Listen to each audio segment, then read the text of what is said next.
우리의 성찬을 받으신 주님께 감사와 영광의 박수 올려드리겠습니다. 이 시간에는 먼저 저희들이 12월 한 달 동안 기도로 준비한 전도 대상자, 전도 헌금 작정하는 시간을 갖도록 하겠습니다. 여러분의 주보 간지에 보면요, 이렇게 전도 대상자 작정과 전도 헌금 작정이 있습니다. 지난 12월 한 달 동안 기도했습니다. 전도 대상자 작정도 우리의 뜻, 우리의 생각이 아니라 주님께서 말씀하시는 그분, 그 대상을 오늘 저와 여러분이 주님께 올려드리기를 소망합니다. 전도 대상자를 품고 저희들이 기도합니다. 새성령 축제로 나아갑니다. 하나님께서 역사가 이루어질 줄로 믿습니다. 이 시간에 전도 대상자 작정과 전도 헌금은 하나님이 우리에게 주신 전도의 사명을 위하여 사용되어집니다. 사용되어지고 남은 헌금은 본 예산으로 귀속이 됩니다. 여러분이 기도하신 대로 이 시간에 전도 대상자와 전도 헌금을 작정고자 합니다. 제가 먼저 기도하겠습니다. 하나님, 2025년 하나님의 나라가 확정되어지는데 쓰임받고자 생명의 길교회 모든 성도들이 전도 대상자와 전도 헌금을 작정고자 합니다. 하나님의 뜻이 온전히 선포되어지고 이루어지는 이 작정이 되게 하여 주시옵소서. 하나님의 예비된 그 심령이 구원받는 데 쓰임받는 이 작정의 시간 되게 하여 주시옵소서. 예수님의 이름으로 기도합니다. 아멘. 이 시간에 기도하는 마음으로 작정고자 합니다.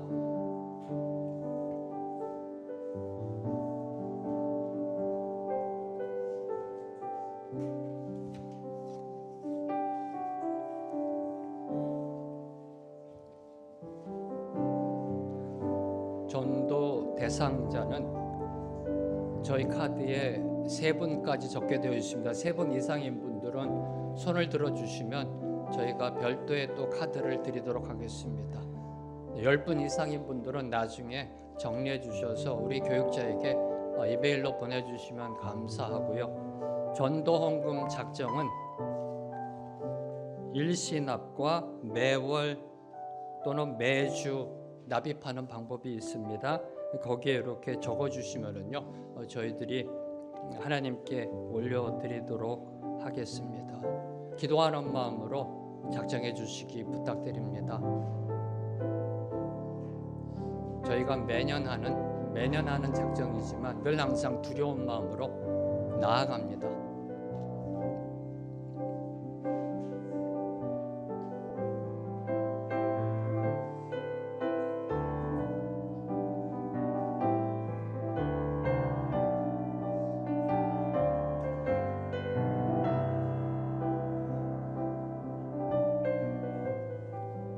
다 작정하신 분은 교육자님 또는 우리 전도팀장님이신 황인아 집사님께 제출해 주시면 감사하겠습니다.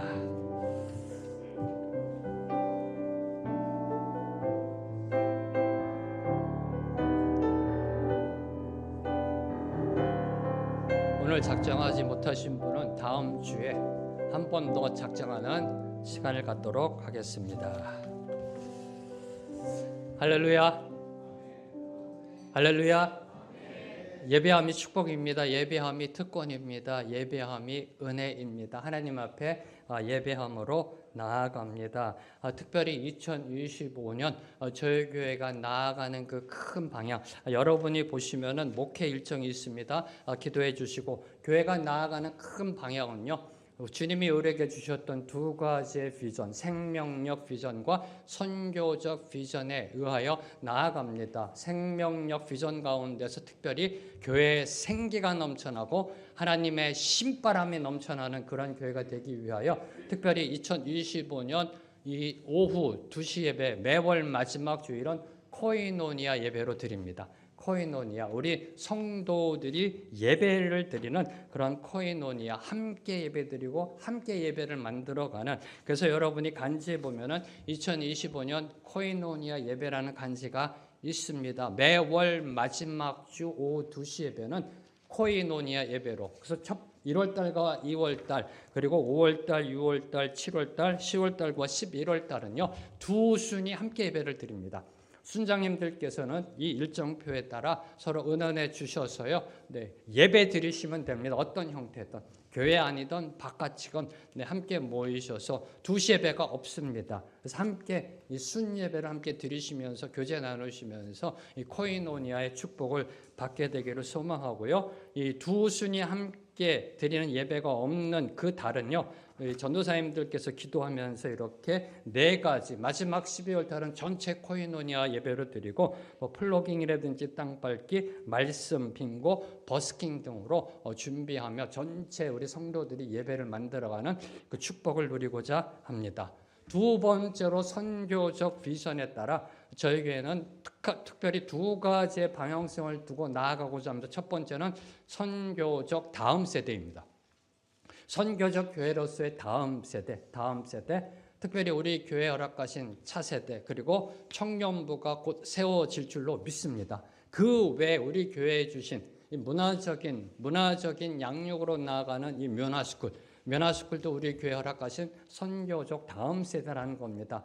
그래서 이번 연도부터는 합창뿐만 아니라 이제 K-팝 댄스로 그 지경을 넓혀갑니다. 목사님, 굳이 우리 교회 아닌 아이들 그렇게 양육할 필요 있나요? 아니요, 교회는 하나입니다. 선교적 교회입니다. 선교적 교회. 그래서 우리에게 하나님이 부탁하신 그 문화적인 비전을 가지고 면화스쿨에 그 선교적 다음 세대를 양육하며 섬겨 나가고요. 또 하나 감사한 거, 이제 선교적 청년부, 청년 세대 이를 위하여 The Four Winds라는 The Four Winds. 제가 발음이 나빠서 어느 분이 잘 이해를 못 하시더라고요. The Four, 1, 2, 3, 4. 그리고 Winds, 바람, 복수형. 이 선교단체 이름이 The Four Winds인데요. 이 청년들을 일으키는 선교단체입니다. 이제 세워진 지 한 120일 됐는데 전국적으로 150명의 청년들이 들어와서 일어나고 있는데 이 청년들의 멘토가 강동진 목사님이시고요. 그리고 저희 교회가 섬기기로 했습니다. 그래서 주중에 청년들이 이제 우리 교회에 와서 성경 공부를 할 거고요. 그리고 여러분이 아는 그 마커스 같은 찬양 예배가 저희 교회에서 일어날 겁니다. 그래서 이 청년들이 주중에 이 교회에 하나님의 나라를 세워갈 것이고요. 그리고 특별히 이 지역에 있는 청년들을 세워서 이 생명의 길교회 청년부를 세우고 싶다라는 그런 비전을 그 대표되는 선교사님이 고백해 주시더라고요. 얼마나 감사한지요. 그래서 2025년 특별히 이 선교적 비전 가운데는 선교적 다음 세대, 면화스쿨과 그리고 더 포 윈스와의 그 협력적인 그러한 사역들이 일어날 것이고요. 그래서 평일날이요. 웬 청년들이 우리 교회 이렇게 왔다 갔다 하나 이상하게 생각하지 마세요.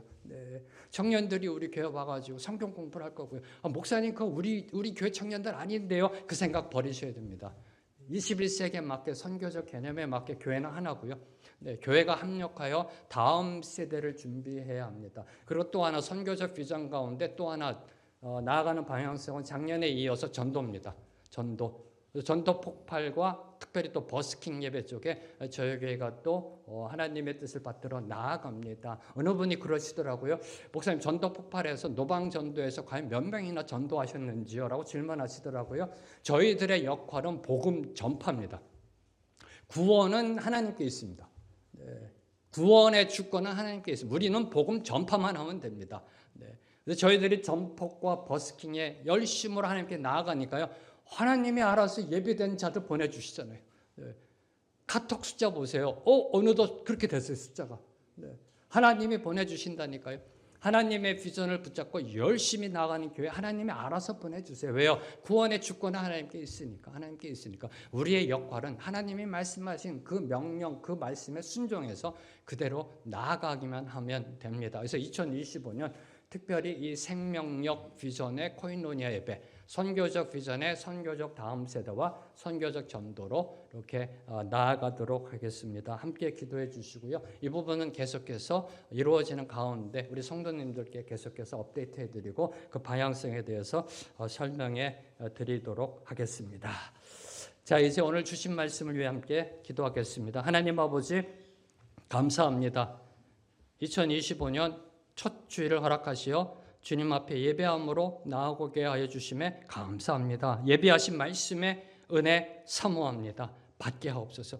온 성도가 말씀의 은혜 받은 은혜대로 살아내는 하나님의 능력을 선포하는 삶 살게 하여 주시옵소서. 예수님의 이름으로 기도합니다. 아멘. 옆에 계신 분에게 한번 이렇게 인사하겠습니다. 한번 보시면서요. 네, 해피 뉴 이어. 네, 새해 축복합니다. 네. 2025년 올 한 해에도 여러분 모두에게 주님의 은혜와 평강의 축복이 충만히 넘쳐나기를 축원합니다. 은혜 많이 받으세요. 하나님의 샬롬 안으로 들어가세요. 네, 이제 2025년이 시작됐습니다. 새로운 한 해가 시작되었습니다. 자, 올 한 해 어떻게 보내실 계획이신지요? 네, 대개 새해가 되면은 그 새해를 바라보면서 결단하시잖아요. 네, 그래서 세상에는 작심삼일이란 단어도 나오지만은 어쨌든 계획을 세우고 뭔가 생각하잖아요. 아, 올해는 이렇게 살아야 되겠다. 뭔가 나름대로 결단하시잖아요. 올 한 해 어떻게 보내실 계획이신가요? 아마 모르긴 몰라도요, 매우 바쁘게 보내실 겁니다.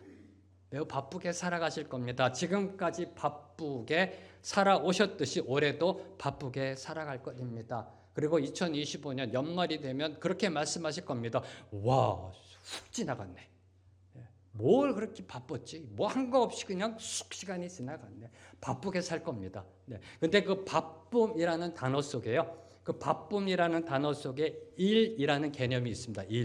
일이라는 개념이 들어 있습니다. 오늘 이곳에 모인 우리 모두는 일하며 살아갑니다. 일합니다. 가정에서, 직장에서, 교회에서 2025년에도 열심히 일하며 살아갈 것입니다.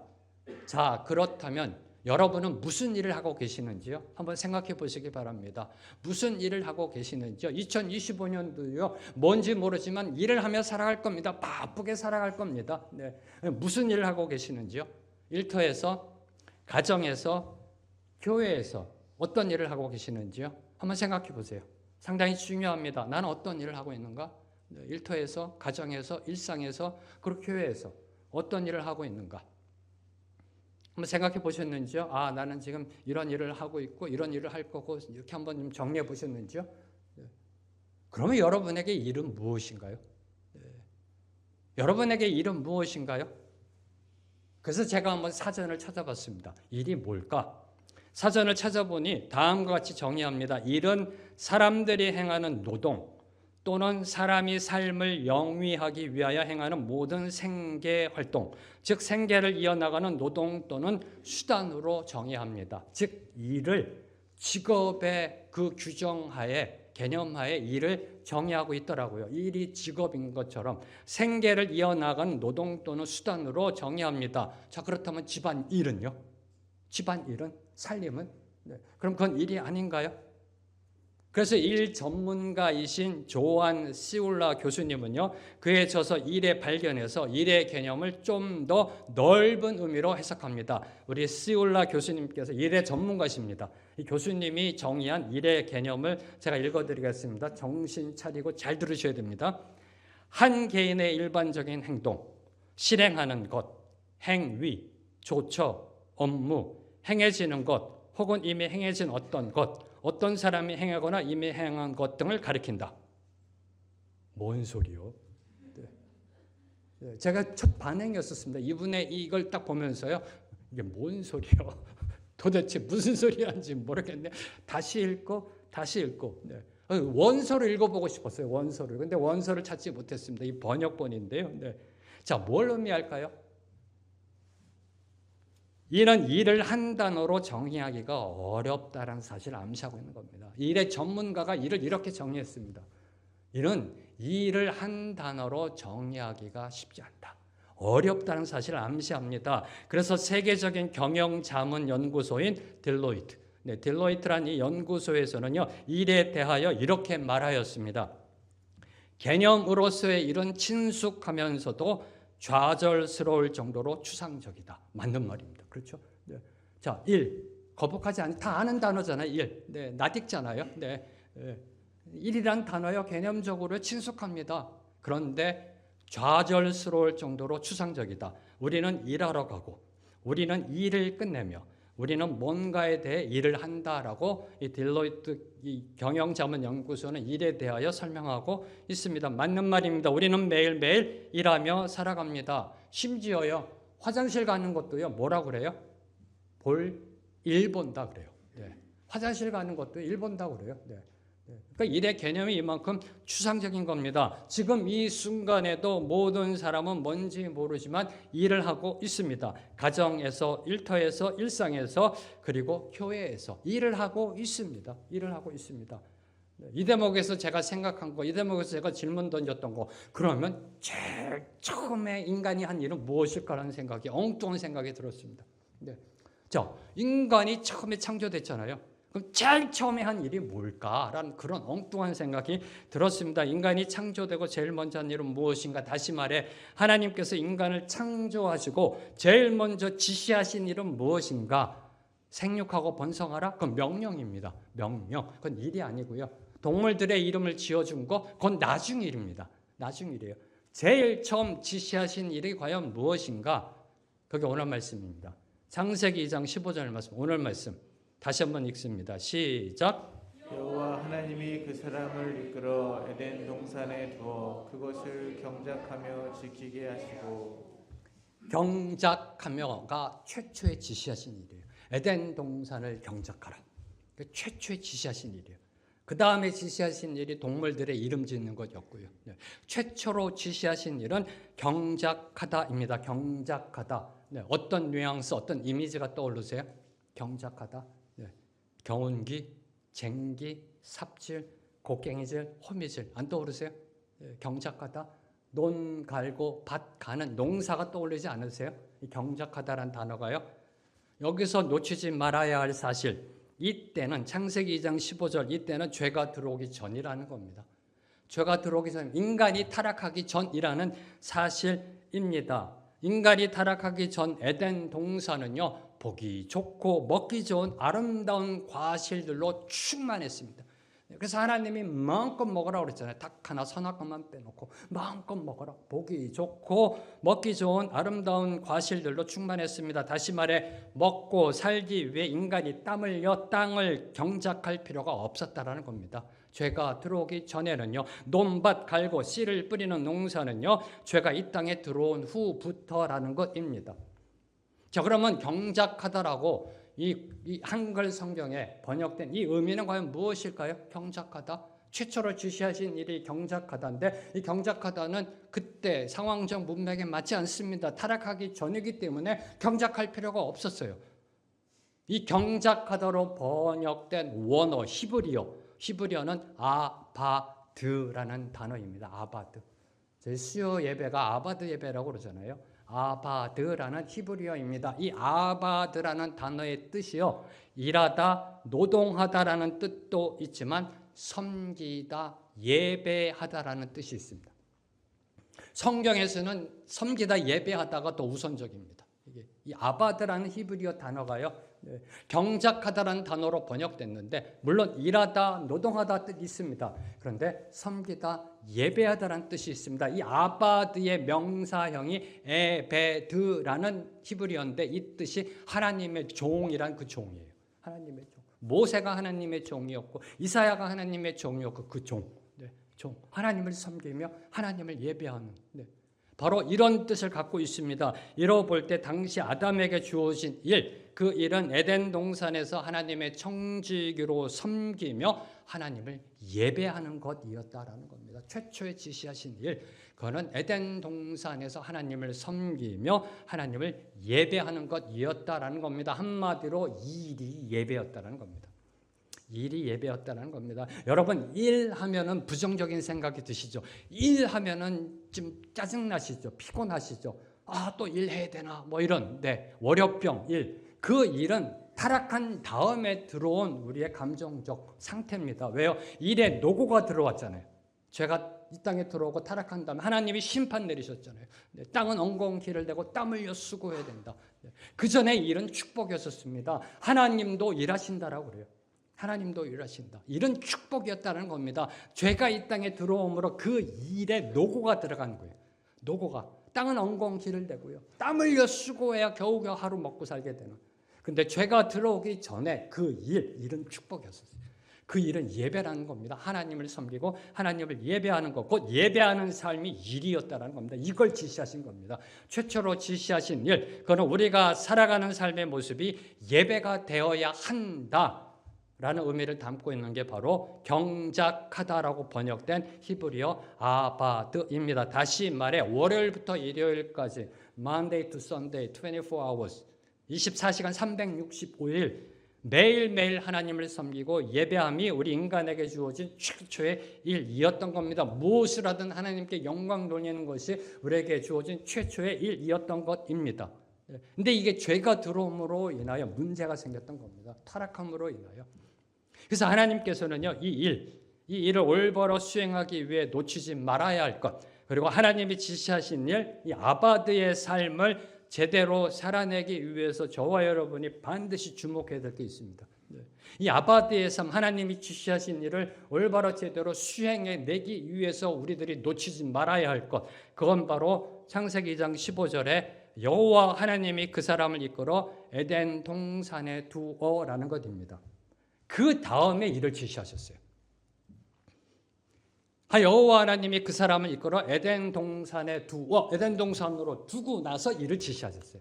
일을 지시하고 둔 게 아니라 에덴 동산에 두고 그 다음에 일을 지시했던 사실을 여러분이 주목해야 합니다. 그 사람을 이끌어 에덴 동산에 두어, 어떤 느낌이 있으세요? 어떤 의미인가요?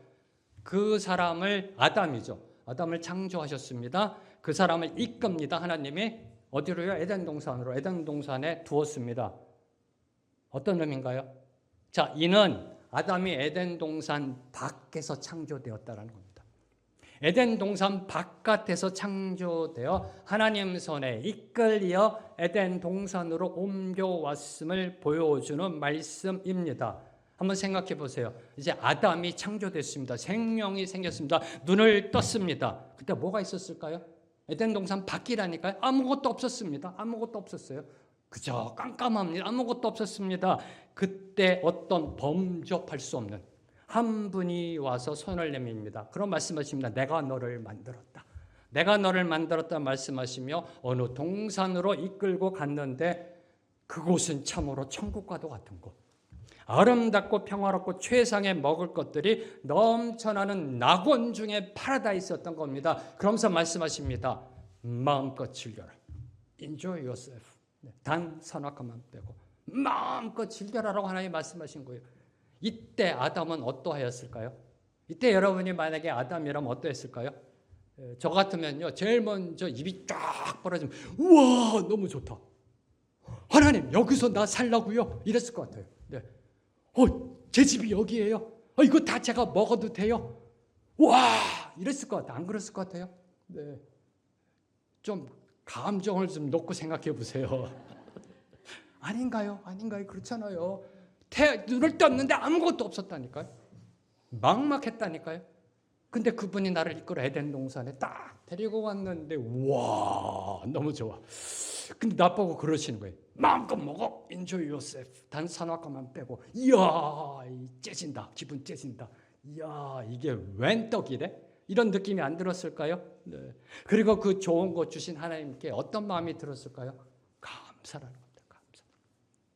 하나님께 감사, 그저 감사. 네. 모든 것이 감사, 당연한 것 하나 없는 감사의 마음이 들었을 겁니다. 하나님을 향해서. 나를 창조하신 당신, 내가 누군지 모르지만 감사합니다라고 그랬을 겁니다. 그렇죠? 네. 감사하다고. 네. 이걸 다 먹으라고 그러고 여기서 살라고 그러니까 아이고 땡큐 very much 까지 가야 되겠죠. 네. 감사하다라고. 바로 이 감사가 아바드의 시작, 예배의 시작이 되어야 함을 우리에게 교훈하고 있는 것이 그 사람을 이끌어 에덴 동산에 두어라는 단어 속에 들어가 있는 겁니다. 자, 모두 다 하늘을 한번 쳐다보세요. 하늘을 쳐다보고 함께 선포합니다. 하나님 감사합니다. 한 번 더 선포합니다. 하나님 감사합니다. 그저 감사해요. 그렇죠? 그저 감사해요. 그저 감사해요. 네. 이 계절이 매일 가을이면 좋겠어요. 매일 가을이면 매일 감사드리게 이렇게. 네. 네. 이제 이것도 별로. 네. 하나님께 너무 감사해요. 자, 시편 50편 23절 말씀. 시편 50편 23절 말씀 함께 읽습니다. 시작. 감사로 제사를 드리는 자가 나를 영화롭게 하나니. 네, 바로 이것을 위해서요. 바로 이것을 위해서 하나님이 그 아담을 에덴 동산 바깥에서 창조하셨던 것입니다. 감사로 예배를 드리는 자가 하나님을 영화롭게 하는 자입니다. 예배에는 반드시 무엇이 있어야 된다? 하나님께 감사가 있어야 됨을 말씀하고 계시는 겁니다. 주께 감사, 주께 감사는 단지 입술로만의 고백이 아니라 반드시 행동으로 이어져야 합니다. 그걸 말하고 있는 게 아바드고요. 참된 감사는 주께 헌신으로 증명됩니다. 그렇잖아요. 참된 감사는요, 주께 헌신으로 증명됩니다. 그 증명되는 것이 바로 아바드라는 겁니다. 삶의 예배라는 것입니다. 헌신의 감사가 없는 예배는요, 종교적 허구입니다. 헌신의 감사가 없는 예배는 종교적 허구고요. 기복주의적 미신입니다. 그리고 예배 드리는 것이 아니라 예배를 보러 오는 것입니다. 감사가 없는 예배는요, 예배 보러 옵니다. 예배 보러 옵니다. 아, 오늘 예배 은혜 됐었네. 아, 오늘 찬양이 왜 저 모양이야? 아, 오늘 목사가 어제 별로 설교 준비 안 했나 봐. 네. 이 감사가 없는 예배는요, 예배를 보러 와요. 예배를 드리는 게 아니라. 네. 그래서 하나님은 아담을 에덴 동산 바깥에서 창조하신 겁니다. 그래서 무슨 뜻이냐고요? 만약 아담이 에덴 동산 안에서 창조되었다면 어떻게 됐을까요? 모든 걸 당연한 것으로 여기죠. 세상적인 용어로 얘기하면 금수저 속성. 만약에 에덴 동산 안에서 창조되었다면 당연하게 여겼을 거라니까요. 아, 이건 다 내 거구나.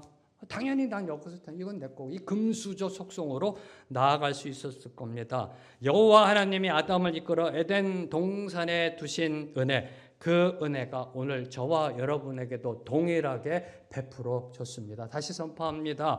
하나님이 아담을 에덴 동산 바깥에서 창조하시고 에덴 동산 안으로 이끄신 그 은혜가 오늘 저와 여러분에게도 동일하게 베풀어 줬습니다. 저와 여러분을 흑암의 권세, 사망의 권세에서 건지시어 영원한 생명의 나라로 옮겨주신 그 은혜가 바로 이 아담을 에덴 동산 바깥에서 창조하시고 에덴 동산 안으로 이끄신 그 은혜라는 것입니다.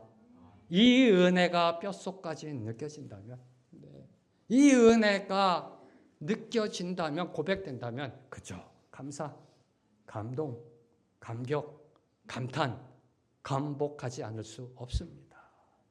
하나님의 말씀을 읽을 때도요, 이 오감이 터져 나와요. 오감. 네.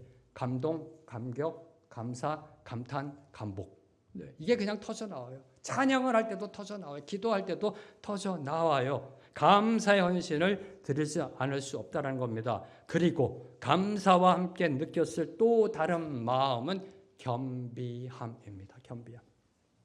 하나님 앞에서의 겸비함이라는 겁니다. 자, 아무것도 아닌 나를 창조하시고 선택하시고 에덴 동산의 축복을 누릴 수 있게 해주신 그 은혜, 온 우주 만물을 창조하신 하나님을 만난 그 은혜 앞에 그저 감사의 무릎을 꿇는 것밖에는 없었을 것입니다. 바로 이 겸비함.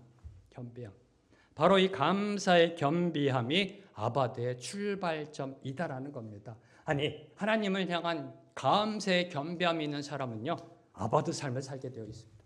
네, 아바드의 삶을 살게 되어 있습니다. 그래서 창세기 2장 15절이 여호와 하나님이 그 사람을 이끌어 에덴 동산에 두어가 먼저인 겁니다. 그리고 하나님이 경작하라고 지시하셨던 것입니다. 자, 그럼 이런 아바드의 삶이 예배가 되고 일이 예배가 되는 삶, 죄가 이 땅에 들어온 다음에도 가능한가라는 질문입니다. 죄가 들어오기 전에는 가능하죠. 일이 축복이었고요. 그런데 죄가 이 땅에 들어온 다음에 여러분의 일이 지금 예배가 되고 있느냐라는 겁니다. 어떠신가요? 여러분의 일이 예배가 되고 있나요? 쉽지 않은 질문입니다. 그렇죠? 죄가 들어오기 전에는 이게 가능했습니다. 일이 축복이었으니까. 그런데 죄가 들어온 다음으로부터는 일에 저주가 들어갔습니다. 노고가 들어가고요. 땀 흘림이 들어가고 수고가 들어갔습니다. 그래서 대부분의 세상 사는 사람들의 일에 대한 평가는요, 힘들다. 아, 일 좀 안 하고 살고 싶다. 이런 것들 아닌가요?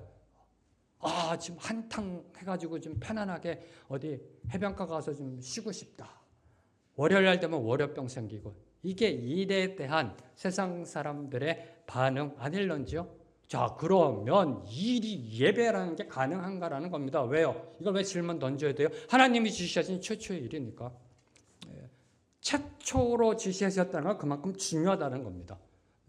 최초에 지시하신 일이요. 우리 일이 예배가 되라는 것이었습니다. 우리의 삶이 예배가 되라는 것이었습니다. 그런데 일이 저주를 받았어요. 죄가 이 땅에 들어오므로. 그럼 그 일이 예배가 되는 게 가능한가? 오늘날 믿는 저와 여러분의 삶 속에 일이 예배가 되는 것이 어떻게 드러나고 있는가? 아니, 어떻게 드러내야 하는가가 오늘 저와 여러분이 고민해야 할 주제라는 겁니다. 이에 대해서 성경에 나오는 인물 중 세 사람의 삶을 주목하며 말씀의 은혜를 나누고자 합니다. 첫 번째, 다니엘. 첫 번째로 다니엘. 다니엘은요, 세계 역사상 입지적인 인물입니다. 대단한 분이세요. 물론 하나님의 은혜로 이끌림 받았지만 그의 삶을 볼 때 세계 역사상 입지적인 인물입니다. 두 거대 제국, 바벨론 제국과 페르시아 제국의 고위 공직자, 총리를 역임하신 분입니다. 대단하지 않아요? 대단하지 않아요? 네. 지금 미국의 바이든 대통령 행정부와 이어지는 트럼프 행정부의 연이어 총리를 역임한다고 생각해 보세요. 어떤 사람? 그 대단한 사람입니다. 안 그런가요? 네. 아닌가요? 이 대단한 입지적인 제국이 바뀌었어요. 그런데도 고위공직자 총리를 역임한 분이고요. 근데 그것도 이방인 출신으로. 포로로 잡혀온 이방인 신분으로. 이는 역사상 흔치 않는 일입니다. 그러다 보니 토종 정치 세력들이 가만히 있었을까요? 토종 정치 세력들. 가만히 안 있죠. 견제하고 시기하고 질투가 아주 심하였습니다. 그리고 모함에 모함을 거듭했고요. 그런데 이리 모함하고 저리 모함에도 걸려드는 것이 없었습니다. 세상적인 용어로 털어도 먼지 하나 안 나왔습니다. 그래서 결국 그들이 걸고 넘어진 게 뭐예요? 다니엘의 종교라는 것입니다. 다니엘의 종교. 다니엘서 6장을 보면요. 토종 정치 세력들은 다리오 왕을 꼬드깁니다. 꼬드기 앞으로 한 달 동안 다리오 왕 외에 어떤 신에게나 사람에게 기도하는 사람은 사자굴에 집어넣기로 조서를 만들어 선포하였습니다. 왜요? 다니엘이 그렇게 기도하고 있으니까, 하나님을 향해 기도하고 있으니까 이걸 꼬투리 잡아 사자굴에 던져 넣으려고 거기에 어인까지 찍어 그 누구도 변개치 못하게 했습니다. 왕도 변개치 못합니다. 어인이 찍혔기 때문에. 이를 알면서도 다니엘은 전에 하던 대로 하루 3번 무릎 꿇고 하나님께 기도하며 감사하였습니다. 그런데요, 그것도 창문을 활짝 열고. 대단한 신앙입니다. 다니엘서 6장 10절 말씀, 예루살렘으로 향한 창문을 열고 전에 하던 대로 하루 3번씩 무릎을 꿇고 기도하며 여호와 하나님께 감사하였습니다. 전에 하던 대로. 이 칙령이 반포됐습니다. 다리오 왕 외에 어떤 사람이나 신에게 기도하는 자는 사자굴에 던지겠다. 압니다. 알면서도요, 하나님께 기도했습니다. 저 같았으면 아마 문을 닫았을 것 같아요. 하나님 죄송해요. 한 달 동안 문 좀 닫고 하겠습니다. 이렇게 상황이니만큼. 근데 원래 하던 대로 그냥 보라는 겁니다. 보라는 겁니다. 다음 대함의 신앙으로 나아갔습니다. 이로 인해 다니엘은 결국 사자굴에 던져지는 형벌에 처하게 되었고, 그때 상황을 기록한 것이 다니엘서 6장 16절에서 20절까지 말씀입니다. 그 중에서 특히 세 구절, 16절, 19절, 20절 말씀을 함께 보겠습니다. 함께 읽습니다. 시작. 이에 왕이 명령하매 다니엘을 끌어다가 사자굴에 던져놓는지라.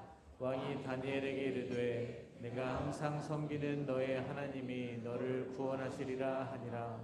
이튿날에 왕이 새벽에 일어나 급히 사자굴로 가서 다니엘이 는 굴에 가까이 이르러서 슬피 소리질러 다니엘에게 묻되 살아계시는 하나님의 종 다니엘아, 내가 항상 섬기는 내 하나님이 사자들에게서 능히 너를 구원하셨느냐 하니라. 뭔가 이상하지 않으세요? 이 말씀을 읽을 때요. 뭔가 이상하지 않으세요? 다시 말하면, 오늘날로 말하면요, 조계사 주지승이 하나님의 살아계심을 고백하고 있는 겁니다. 다리오 왕은 이스라엘 사람이 아니에요. 하나님을 믿는 사람이 아니에요. 조로아스터교라고 우상을 숭배하는 사람입니다. 여호와 하나님을 믿는 사람이 아니라니까. 예수 믿는 사람이 아니라니까요. 그런데 하나님의 살아계심을 고백하고 하나님이 도와주실 거다라고 말하고 있습니다. 자, 그럼 무엇이 우상을 섬기는 다리오 왕으로 하여금 하나님의 살아계심과 하나님이 다니엘을 도우실 것을 믿게 하였는가라는 질문입니다. 무엇이? 네. 자, 다니엘은요. 여러분이 다니엘서를 보면 다니엘은 모세나 베드로나 바울처럼 홍해를 가른다거나 이 아픈 자, 병든 자를 고친다거나 죽은 자를 살렸다라는 그런 기적을 행하지 않았습니다. 다니엘은요, 하나님을 믿지 않는 나라, 이방 나라, 바벨론과 페르시아 궁전에서 일했습니다. 고위 관료로 일했습니다. 비기독교 문화에서 일했습니다. 반기독교 문화 가운데서 일했습니다. 그 일터에서 하나님의 임재 안에 거하며 예배자의 삶, 아바드의 삶을 살았던 것입니다. 이를 증명하는 것이 다니엘서 6장 16절과 20절에 보면 다리오 왕이 거듭 반복해서 말하는 게 있습니다. 뭐냐면 내가 항상 섬기는 하나님. 16절에서도 20절에서도 다니엘아, 내가 항상 섬기는 하나님. 섬기다가 뭐라고요? 아바드. 네. 네가 항상 섬기는 하나님. 다니엘은 아바드의 삶을 살았던 겁니다. 다니엘의 그 아바드의 삶을 지척에서 보아온 다리오 왕의 고백이 바로 하나님은 살아계시다. 하나님이 너를 도우실 거다라는 확신이었던 것입니다. 네. 이겁니다. 아바드의 삶을 사는 것을 바라본 다리오 왕의 고백. 그 고백이 네가 믿는 하나님은 살아계신 하나님이다. 그 살아계신 하나님이 너를 구원하실 것이다 라고 선포하게 만들었던 것입니다. 사랑하는 성도 여러분, 늘 항상 저는 이 부분에 이런 질문을 던집니다. 지금까지 여러분이 살아오시면서 누군가가 여러분의 삶을 보고 하나님은 살아계신다라고 고백한 적이 있는지요? 우리 자매님, 형제님의 삶을 보니 하나님은 진짜군요, 예수님은 진짜군요, 십자가는 진리군요 라고 고백한 적이 있는지요? 네.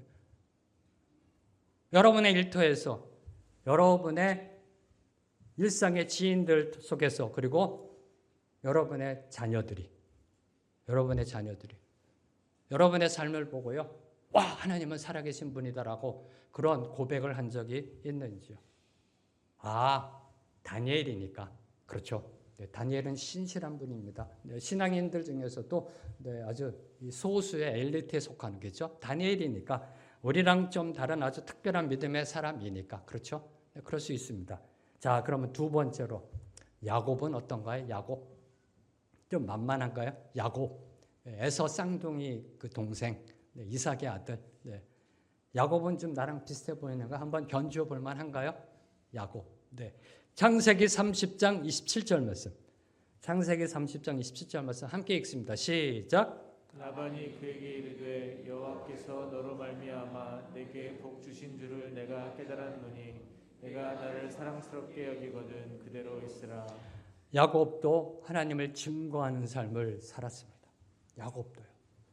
그것도 제3자가 인정하는 삶을 살았습니다. 제3자가 누구예요? 그의 외삼촌 라반. 절대 손해보지 않으려고 온갖 꾀를 부리며 살아온 야곱입니다. 성경에 기록된 대로요. 남보다 하나라도 더 가지려고 발버둥 쳐온 야곱입니다. 때론 거짓으로 사기도 쳤습니다. 취할 것은 반드시 취하여 온 야곱입니다. 그렇잖아요. 성경에 보면. 어떻게 보면 나보다도 좀 이렇게 신앙적으로 좀 아래 퀄리티 같아요. 그렇잖아요. 야곱을 보면서 좀 위로도 받잖아요. 이런 야곱도 하나님의 백성이었으니 참 감사하다 이렇게요. 다니엘 생각하고 좀 이렇게 모세 생각하고 이러다 보면 좀 힘들잖아요. 그렇게 못 사니까. 근데 야곱은 좀 만만해 보이잖아요. 근데 그런 야곱을 보며 라반이 누구예요? 야곱보다 더한 사람입니다. 야곱보다 더한 라반이 이렇게 고백합니다. 여호와께서 너로 말미암아 내게 복 주신 줄을 내가 깨달았다. 그렇게 고백합니다. 여호와께서 너로 말미암아 내가 보니 쭉 내가 너를 봐왔는데 너 때문에 내가 복 받았구나라고 인정을 해요. 누가요? 라반이 야곱보다 더한 사람이 더 지독한 사람이에요. 근데 그렇게 고백을 해요. 그렇게 고백을 합니다. 뭘 의미할까요? 야곱의 인생이 하나님의 축복의 통로로 쓰임 받았다는 겁니다. 그렇죠? 야곱의 인생이 하나님의 축복의 통로로 쓰임 받았다는 겁니다. 자, 이를 뒤집어 보면 야곱의 인생 가운데도 하나님의 백성으로 제대로 살아보고자 하는 몸부림이 있었음을 암시하는 겁니다. 이 부분입니다. 성경에 겉으로 드러나는 그렇게 야곱이 살았다면 하나님의 축복의 통로 쓰임 받을 수가 없습니다. 하나라도 더 가지려고 아둥바둥 사기치고 거짓말하고 그렇게 사는 인생을 통하여 하나님의 선하신 역사가 쓰임 받을 수가 없다라는 겁니다. 이 야곱 베델에서 기도하고요, 분이엘에서 기도하고 그리고 하나님 앞에 나가 기도한 그 창세기 기록된 그 모습을 볼 때 몸부림이 있었다는 겁니다. 뭐요? 어떤 몸부림이요? 세속적인 욕심 부립니다. 더 잘 살고 싶고 더 많이 갖고 싶어요. 그러면서도 그런 게 있는 거죠. 한편으로 믿는 사람이 이래서는 안 되는데, 믿는 사람이 이래서는 안 되는데, 후회하는 가운데 회개함 가운데 진정한 성화의 몸부림이 있었던 겁니다. 내가 만난 베델의 하나님, 그 하나님이 나를 오늘도 인도하시는데 내가 이렇게 개판으로 살면 안 되지. 이런 몸부림이 있었던 겁니다. 이런 모습을 통하여 몸부림을 통해 하나님은 역사하셨고요. 그걸 라반이 본 겁니다. 그걸 한 번, 두 번이 아니라 계속해서 그 함께 있는 20년 동안 그걸 경험한 겁니다. 라반이요. 네. 내가 복받았다. 내가 잘나서가 아니라 야곱 너 때문에 내가 복받았다라고 고백할 수밖에 없었던 겁니다. 사도 바울의 고백처럼 자신의 육신을 쳐 하나님의 말씀에 복종하려는 야곱의 몸부림의 모습을 보면서 라반은 깨달았던 겁니다. 야곱은 진정 하나님이 함께하는 사람이다. 하나님이 함께하는 사람이다. 자, 야곱의 인생도요, 하나님의 살아계심을 증거하였습니다. 자, 이제 우리 차례입니다. 저와 여러분 차례라니까요. 준비되셨는지요? 네. 한번 멋지게요, 하나님을 증거하는 삶 살아내기를 소망합니다. 자, 마지막으로 살펴볼 인물 아브라함입니다. 아브라함. 네, 아브라함. 네, 창세기 21장 22절 말씀. 함께 읽습니다. 시작. 그때 아비멜렉과 그 군대 장관 비골이 아브라함에게 말하여 이르되 내가 무슨 일을 하든지 하나님이 너와 함께 계시도다. 블레셋 왕 아비멜렉이 아브라함에게 와서 아브라함을 향하여 선포합니다. 내가 무슨 일을 하든지 하나님이 너와 함께 계시도다. 와우, 대단한 고백 아니에요? 네. 이런 고백 들어보셨어요?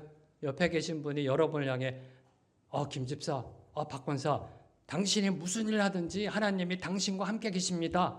이런 고백 들어보셨어요? 어마어마한 고백 아니에요? 이는 당연한가요? 아브라함이니까, 믿음의 조상이니까 당연한가요? 자, 이 대목에서 그러면 주목해야 될 거, 이 고백, 이 일이 일어나기 바로 전 상황, 이 고백이 일어나기 바로 전 상황을 기록하고 있는 창세기 20장을 보면 아브라함은 가나안에 가뭄이 들자 블레셋으로 내려갑니다. 블레셋으로 내려가서 자신의 아내를 누이라 하여 아비멜렉으로부터 수치와 모욕의 꾸지람을 들었습니다. 자기 목숨 하나 건지겠다고 아내를 누이라 하였습니다. 이거 완전히 습관적 거짓말이에요. 애굽에 갔을 때도 그랬고요. 네. 습관적 거짓말입니다. 꾸지람을 들었어요. 아비멜렉으로부터요. 수치와 모욕을 당했습니다. 그런데 지금 아비멜렉은 아브라함에게 와서 아브라함의 삶을 통해 하나님의 살아계심을 보았다고 증거합니다. 도대체 어떤 일이 일어난 걸까요? 어찌된 일일까요? 이렇게 얘기되는 거 아닌가요? 너 예수 믿는다며? 예수 믿는 사람이 어찌 그 모양으로 살아? 당신 아내 뺏길 뻔했잖아. 아내가 누이라고 그러고 이거 완전히 가짜네. 라고 말하지 않았다라는 거예요. 예수 믿는 사람이 뭐 저래가 아니라 당신은 진짜 예수 믿는 사람이고요. 라고 아비멜렉이 고백했다는 겁니다. 이게 이해가 되세요, 지금요? 이해가 되세요? 네. 아직도 감을 못 잡으셨어요? 네. 열심히 교회 나와서 부흥회하고 하면 그 모습을 보면서 고백한 거면 몰라요. 그런데 지 아내, 자기 살겠다고 누이라고 했다가 아비멜렉이 심하게 꾸지람을 줬거든요. 그런데 바로 그 다음에 이어지는 게요, 내가 무슨 일을 하든지 하나님이 너와 함께 계시도다라고 고백하고 있는 겁니다. 저와 여러분, 우리 믿는 자들 모두는요, 그 어느 누구도 예외 없이 실수할 때가 있습니다. 실수합니다. 그리고 넘어질 때가 있습니다. 죄악을 범할 때도 있습니다. 그때 나의 허물, 실수, 잘못, 죄악을 인정하며 돌이키는 것, 그것이 바로 세상과 다른 점이고 세상을 감동시킨 것입니다. 네. 세상을 감동시킨 것입니다. 오늘날 대한민국의 정치를 바라보며 저와 여러분이 원하는 게 뭐예요? I'm sorry, 내 잘못이야 라고 하는 정치인이 나타나기를 원하는 거 아닌가요? 전부 다 뭐라고 그래요? 네가 잘못했다라고 그러잖아요. 서로를 향해서요. 내가 잘못했다. 내가 미안하다. 이런 정치인이 나타나기를 원하는 거 아닐런지요? 이게 세상을 감동시키는 겁니다. 이게 세상과 다른 것입니다. 아브라함은요, 애굽의 바로왕이나 블레셋의 아비멜렉이 자신의 못난 모습, 그 어리석은 모습을 지적할 때 그대로 인정했습니다. 한번 가서 창세기를 읽어보세요. 숨기려 하지 않았습니다. 감추려 하지 않았습니다. 포장하지 않았습니다. 그리고 이렇게 말하지도 않았어요. 그럼 너는 어떻게 사는데? 라고 하지도 않았어요.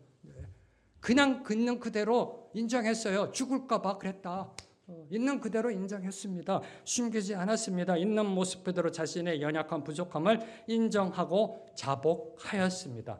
그때 하나님의 역사가 아브라함을 통해 일어났던 겁니다. 그때. 이게 보통 일이 아닙니다. 용기가 있어야 된다고 제가 말씀드렸잖아요. 용서를 구할 때도. 이게요, 말로는 쉽지요. 이게 온갖 수치와 모욕인데 어떻게 하든지 이거를 변명하고 엑스큐즈하고 그 상황을 벗어나려고 하지. 네 말이 맞다. 나 그런 놈이다. 라고 인정한다. 이게 쉽지 않다니까요. 무서웠다. 죽을까 봐 두려웠다. 그래서 우리 아내에게 누이라고 하자고 했다. 이때, 인정할 때, 돌이킬 때, 자복할 때 하나님의 역사가 아브라함을 통해 일어났던 겁니다. 여기에 감동이 있는 겁니다. 세상에 감동을 주는 겁니다. 그때 그것을 아비멜렉은 보았던 것입니다. 세상은 내로남불입니다. 자신의 눈에 있는 들보는 보지 못하고요. 남의 눈에 있는 티끌은 기가 막히게 찾아내서 침소봉대하여 온갖 비난하고 정죄합니다. 그게 바로 오늘날 우리 사회의 모습, 아니 우리 인간의 보편적 본성입니다. 우리의 본성이에요. 누구도 예외 없습니다. 이 본성을 거스르는 것이 세상에 감동을 준다는 겁니다. Yes, 내 잘못이야. 내가 미안해. 내가 잘못했다.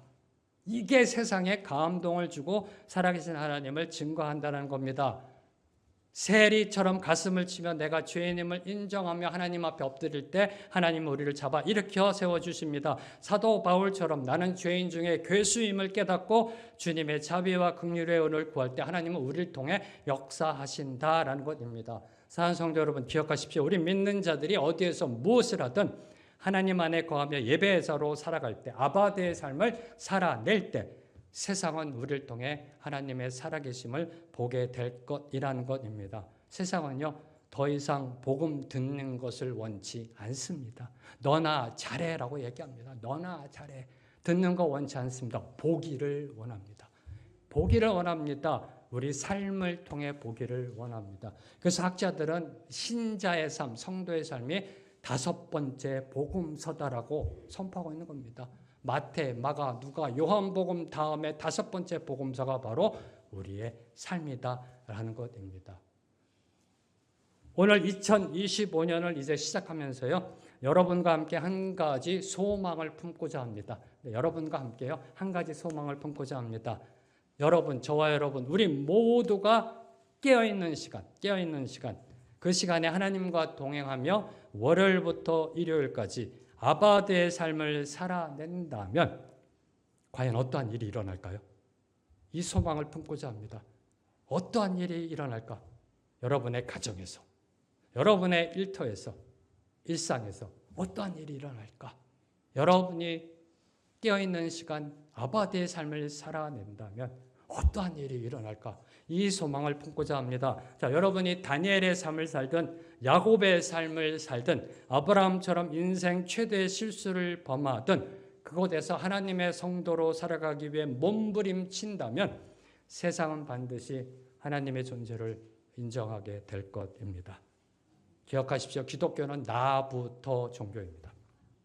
나부터 종교. 내가 변해야 세상이 변합니다. 교회가 변해야 세상이 변합니다. 교회가 교회될 때, 우리의 삶이 예배가 될 때, 그때 하나님의 정의와 공의가 이 땅 위에 하수같이 흐르게 될 줄로 믿습니다. 오늘 말씀 붙잡고 함께 찬양합니다. 우리를 사용하소서. 주님 우리를 사용하소서. 교회가 교회되게 하시고 예배가 예배되게 하여 주시옵소서. 함께 찬양합니다. 내겐 소원이 하나 있네. 주님 다시 오실 그날까지 우리 가슴에 새긴 우리 가슴에 새긴 주의 십자가 사랑, 주의 십자가 우리 사랑 교회를 사랑케 우리 하네. 교회를 사랑케 하네. 주의 교회를 향한 주의 교회를 향한 우리 마음 희생과 포기와 가난과 희생과 포기와 가난과 고난 하물며 죽음조차 하물며 죽음조차 우릴 막을 수 없네. 우리 교회는 이 땅의 우리 희망, 교회는 이 땅의 희망 기도합니다. 교회를 교회되게, 예배되게, 우리를 사용하소서. 우릴 사용하소서. 진정한 부흥의 날, 진정한 부흥의 날 오늘 우리를 사용하소서. 우릴 사용하소서. 찬양합니다. 우리에겐 소원이 하나 있네. 우리에겐 소원이 하나 주님 있네. 다시 오실 그날까지 주님 다시 오실 그날까지 우리 가슴에 새긴 주의 십자가 우리 사랑, 가슴에 새긴 주의 십자가 사랑 교회를 사랑케 우리 하네. 교회를 사랑케 하네. 주의 교회를 향한 우리 주의 교회를 향한 우리 마음 희생과 포기와 가난과 고난 희생과 포기와 가난과 고난 하물며 죽음조차 우릴 막을 수 없네. 하물며 죽음조차 우릴 막을 수 우리 교회는 이 없네. 땅의 희망, 우리 교회는 이 땅의 희망 선포합니다. 교회를 교회되게, 교회되게 예배되게 우릴 사용하소서. 진정한 부흥의 날 오늘 임하도록 우릴 사용하소서. 성령 안에 예배하리라. 성령 안에 예배하리라. 자유의 자유의 마음으로 사랑으로 사역하리라. 사랑으로 사역하리라. 교회는 생명이니 교회는 생명이니 교회를 교회되게, 교회를 교회되게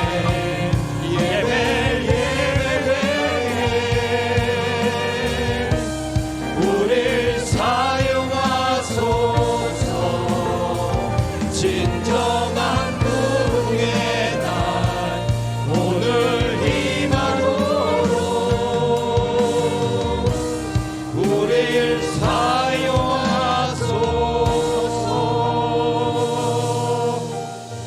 주님 감사합니다. 오늘 주신 말씀 붙잡고 아바데의 삶을 살아내기로 결단합니다. 우리의 삶을 들어 사용하시어 하나님의 살아계심이 온 우리의 선포 증거되게 하여 주시옵소서. 주님 간절히 기도하며 선포합니다.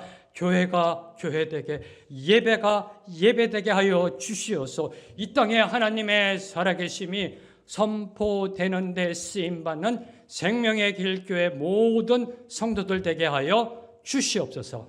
예수님의 이름으로 기도합니다.